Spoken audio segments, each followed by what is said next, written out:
Subscribe करें हमारा channel morning dream study और इस बेल आइकन को दबाइए सबसे तेज जीके अपडेट के लिए। Hello friends, welcome to morning dream study. दोस्तों, आज हम इस वीडियो में बात करेंगे इंडियन ज्योग्राफी, जिसका टॉपिक है भारत का भौतिक भूगोल और घाट, मतलब ईस्टर्न घाट और वेस्टर्न घाट, पूर्वी घाट और पश्चिमी घाट के बारे में हम अच्छे से स्टडी करेंगे। दोस्तों, वेरी इंपॉर्टेंट टॉपिक है। जनरली जो एग्ज़ाम होती है, स्टेट की एग्ज़ाम होती हो चाहे सेंट्रल की एग्ज़ाम होती हो, उसमें ये क्वेश्चन ज़रूर पूछे जाते हैं। ध्यान रखें दोस्तों, आप इस लेक्चर को अच्छे से समझिए। भारत की बात करते हैं तो ये एशिया महाद्वीप के दक्षिण में स्थित है। दक्षिण में स्थित होने के कारण इसे दक्षिणी एशियाई देश कहा जाता है। ओके फ्रेंड्स, भारत की बात करते हैं तो भारत का जो क्षेत्रफल है वो है 32,87,263 वर्ग किलोमीटर है। भारत की लंबाई देखें तो उत्तर से दक्षिण की तरफ भारत 3,214 किलोमीटर लंबा है, और चौड़ाई की बात करते हैं तो पूर्व से पश्चिम की तरफ चौड़ाई की बात करते हैं तो 2,933 किलोमीटर चौड़ा है। ठीक है फ्रेंड्स, कुछ इंपॉर्टेंट पॉइंट्स और बता रहा हूँ भारत से रिलेटेड में, आपको वो ध्यान रखिएगा, जो कि एग्जाम में पूछ ले जाते हैं। छोटे छोटे क्वेश्चन होते हैं बट हम अक्सर उनको गलत कर देते हैं, तो आप ध्यान रखिएगा। चलिए मैं आपको बताता हूँ। भारत में 29 राज्य एवं 7 केंद्र शासित प्रदेश हैं। भारत के 7 पड़ोसी देश हैं और भारत की कुल 17 राज्य इन पड़ोसी देशों से जुड़े हुए हैं। ध्यान रखिएगा दोस्तों, पड़ोसी देशों की बात करते हैं तो भारत की जो सीमा है वो सबसे ज्यादा शेयर हो रही है बांग्लादेश के साथ में। ठीक है, तो ये भी क्वेश्चन बनता है। उसके बाद फिर चाइना का नंबर आता है, तो आप थोड़ा ध्यान रखिएगा, बांग्लादेश सबसे ज्यादा भारत की सीमा को शेयर करता है। अगला पॉइंट देखते हैं दोस्तों हम। भारत में 9 राज्य की रेखा समुद्र तट से लगी हुई है। कितने राज्य की? 9 राज्य की। इसमें गुजरात की तट रेखा सबसे ज्यादा है। दोस्तों, ये एसएससी, यूपीपीसीएस इन सब में क्वेश्चंस पूछे गए हैं, तो आप थोड़ा ध्यान रखिए इस टॉपिक को, इस पॉइंट को। उसके बाद हम बात करते हैं दोस्तों एंड पॉइंट की। तो पूर्व में दोस्तों हमारा जो एंड पॉइंट है वो है वालांगू, और पश्चिम में दोस्तों है सर्किट। उसके बाद नंबर आता है उत्तर का। उसमें उत्तर में दोस्तों सबसे एंड पॉइंट है भारत का इंदिरा कॉल, और दक्षिण में आता है इंदिरा पॉइंट। तो ये बहुत ज्यादा इंपॉर्टेंट है। एंड पॉइंट से भी क्वेश्चंस पूछे जाते हैं एग्जाम में, तो ध्यान रखिएगा। पूर्व में है वालांगू, पश्चिम में है सर्किट, उत्तर में है इंदिरा कॉल और दक्षिण में है इंदिरा पॉइंट। ठीक है फ्रेंड्स, तो आसानी से आप याद रख सकते हैं, इनको कोई डिफिकल्टी नहीं है। 4 नाम हैं जो आप डायग्रामेटिकली इनको याद रख लीजिएगा। चलिए फ्रेंड्स, आगे हम बात करते हैं। भारत की सबसे लंबी नदी जो है वो गंगा नदी है। भारत का सबसे ऊंचा पर्वत जो है वो कौन सा है? पर्वत शिखर केटू गार्डविन ऑस्टिन है। भारत का सबसे ऊंचा जलप्रपात जोग गोरस्पा है, जो कि कर्नाटक में स्थित है, और सबसे ऊंचा बांध जो है वो टिहरी है, जो कि अलकनंदा नदी पर स्थित है, और ये कहाँ पर है? उत्तराखंड में। जलप्रपात, बांध, इन सब से रिलेटेड मैंने ऑलरेडी वीडियो बना रखे हैं, जिनको आप आसानी से याद रख सकते हैं। आप चैनल में जाइए, सर्च करिए, और डिस्क्रिप्शन में भी देख सकते हैं इस वीडियो के, मैंने लिंक दिया हुआ है, तो आप वहां से भी इनको सारे के सारे बांध और जलप्रपात को आप याद रख सकते हैं।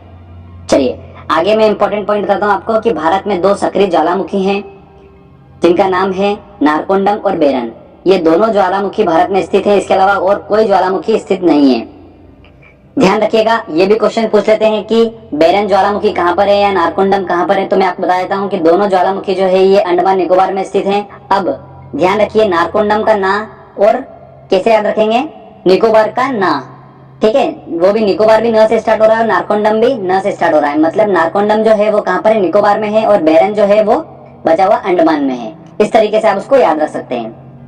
भारत का त्रिपुरा राज्य जो है वो बांग्लादेश से तीनों तरफ से घिरा हुआ है, तो ये भी क्वेश्चंस पूछा गया है। अब बात करते हैं दोस्तों हम भारत के घाट के बारे में, तो एक एक करके समझिए। सबसे पहले हम बात करते हैं पश्चिमी घाट की। तो पश्चिमी घाट दोस्तों चालू होता है गुजरात से लेकर केरल तक का। ये 1600 किलोमीटर का जो तट होता है इसे बोला गया है सह्याद्री पर्वत। क्या बोला गया है? सह्याद्री पर्वत। तो ये बहुत इंपॉर्टेंट है, ध्यान रखिए। इस पश्चिमी तट को, इस पश्चिमी घाट को 3 भागों में बांटा गया है। तो 3 भाग कौन कौन से बांटा गया है, उन सबके स्पेशली नाम है, वो सब एग्जाम में पूछे जाते हैं, तो मैं आपको एक एक करके समझाता हूँ। सबसे पहले गुजरात से लेकर गोवा का जो तट है इसे बोला गया है दोस्तों कोंकण तट। क्या बोला गया है? कोंकण तट। फिर गोवा से लेकर कर्नाटक का जो तट आता है उसे बोला गया है केंद्रा तट। ओके फ्रेंड्स, चलिए आगे कर्नाटक से लेकर जो केरल तक का जो तट होता है इसे बोला गया है दोस्तों मालाबार तट बोला गया है। कोंकण तट, केनरा तट, मालाबार तट, ध्यान रखिए आप, ये तीनों बहुत इंपॉर्टेंट है। ये भी पूछ लिया जाता है कि भारत के पश्चिम में उत्तरी तरफ में, उत्तर की तरफ में, तो उत्तरी मतलब सबसे ऊपर आ गया, तो उसे बोला गया है कोंकण तट। इस तरीके से घुमा फिरा के क्वेश्चंस पूछे जाते हैं। चलिए अब बात करते हैं, ये हमने अच्छे से समझा पश्चिमी तट को, अब हम बात करते हैं पूर्वी तट के बारे में। तो फ्रेंड्स ध्यान रखिए, केरल से लेकर पश्चिम बंगाल के ऊपर तक का जो एरिया आता है उसे बोला गया है दोस्तों भारत का पूर्वी तट बोला गया है, और इसे जाना जाता है दोस्तों महेंद्रगिरी पर्वत के नाम से जाना जाता है। 1015 किलोमीटर का ये एरिया जो है पूरा, ये महेंद्रगिरी पर्वत के नाम से जाना जाता है। दोस्तों इसको भी 3 भागों में बांटा गया है, एक एक करके मैं आपको बता देता हूँ अच्छे से। केरल से लेकर जो आंध्र प्रदेश का जो तट आता है उसे बोला गया है दोस्तों कोरोमंडल का तट। आंध्र प्रदेश से लेकर पश्चिम बंगाल के तट को बोला गया है डेल्टा क्षेत्र, और उसके ऊपर का जो एरिया है उसे बोला गया है पर्वतीय क्षेत्र। तो इस तरीके से 3 भागों को हमको ध्यान रखना है। ठीक है फ्रेंड्स, चलिए आगे हम बात करते हैं। अब भारत का जो पूर्वी घाट और पश्चिमी घाट जहां पर मिलता है उसे बोला गया है दोस्तों कार्डेमम की पहाड़ियां। इसे अंतिम पहाड़ियां भी बोला गया है भारत की, तो उससे भी ध्यान रखिएगा। पश्चिमी घाट और पूर्वी घाट जहां पर मिलते हैं उसे बोला गया है कार्डेमम की पहाड़ियां। ठीक है, चलिए अब मैंने आपको जो इंपॉर्टेंट पॉइंट्स बता दिए हैं दोस्तों, आप इनको ध्यान रखिए। ये बेसिक क्वेश्चंस एग्जाम में पूछ ले जाते हैं, तो मैंने इनको थोड़ा सेपरेट करके आपको बता दिया अच्छे से स्टडी हमने कर लिया है। तो अब हम क्वेश्चन आंसर सेट लगाते हैं और देखते हैं कि हम कितने क्वेश्चन सॉल्व कर पा रहे हैं। पहला क्वेश्चन है हमारा, भारत में कितने राज्य समुद्री तट रेखा से जुड़े हुए हैं? तो फ्रेंड्स मैंने आपको बताया था 9 राज्य भारत की समुद्री तट रेखा से जुड़े हुए हैं, तो आंसर लगेगा इसका सी। भारत में निम्न में से किस राज्य की समुद्री तट रेखा सबसे लंबी है? तो ऑब्वियस सी बात है, गुजरात की सबसे लंबी तट रेखा है। अगला क्वेश्चन है दोस्तों हमारा, निम्न में से किस से कर्क रेखा नहीं गुजरती है? तो फ्रेंड्स अगर आपने वो वीडियो देखा होगा जो मैंने डिस्क्रिप्शन में लिंक दे रखी है कि कर्क रेखा भारत के किन किन राज्यों से अगर गुजरती है, उनको याद रखने की मैंने ट्रिक ऑलरेडी बता रखी है, तो आप उसको देख के आसानी से सॉल्व कर पाएंगे। तो दोस्तों उत्तर प्रदेश, मध्य प्रदेश, गुजरात और झारखंड, तो कहां से नहीं गुजरती है? उत्तर प्रदेश से नहीं गुजरती है, तो इसका आंसर लगेगा ए। चलिए आगे और इंपॉर्टेंट क्वेश्चन देखते हैं हम। भारत का दक्षिण का सबसे दूरस्थ स्थल कौन सा है? मतलब दक्षिण का सबसे एंड पॉइंट कौन सा है? तो दक्षिण में दोस्तों उत्तर में था हमारा इंदिरा कॉल और दक्षिण में था इंदिरा पॉइंट, तो इसका आंसर लगेगा डी आंसर, इंदिरा पॉइंट।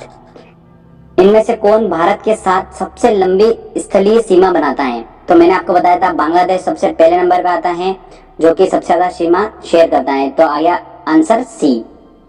निम्न में से कौन सा एक केंद्र शासित प्रदेश नहीं है? तो उसमें गोवा जो है वो स्टेट है, केंद्र शासित प्रदेश नहीं है, तो इसका आंसर लगेगा ए। अगला क्वेश्चन है हमारा, तमिलनाडु एवं आंध्र प्रदेश के तट को जाना जाता है। तो फ्रेंड्स ऐसा देखिए कि तमिलनाडु और आंध्र प्रदेश ये आ गया हमारा दोस्तों पूर्वी घाट पे।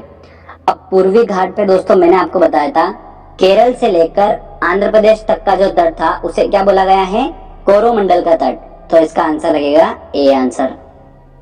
पूर्वी तट मैदान का एक अन्य नाम है, तो कोरोमंडल तटीय मैदान, गुजरात मैदान, कोंकण तटीय मैदान, मालाबार। देखो कोंकण मालाबार तो आ गया पश्चिम में, गुजरात भी आ गया पश्चिम में, तो कोरोमंडल तटीय मैदान हमको पता है, तो आंसर लगेगा इसका सी। भारत के पश्चिमी तट का उत्तरी भाग जाना जाता है, तो पश्चिमी तट का उत्तरी भाग जाना जाता है दोस्तों किस नाम से?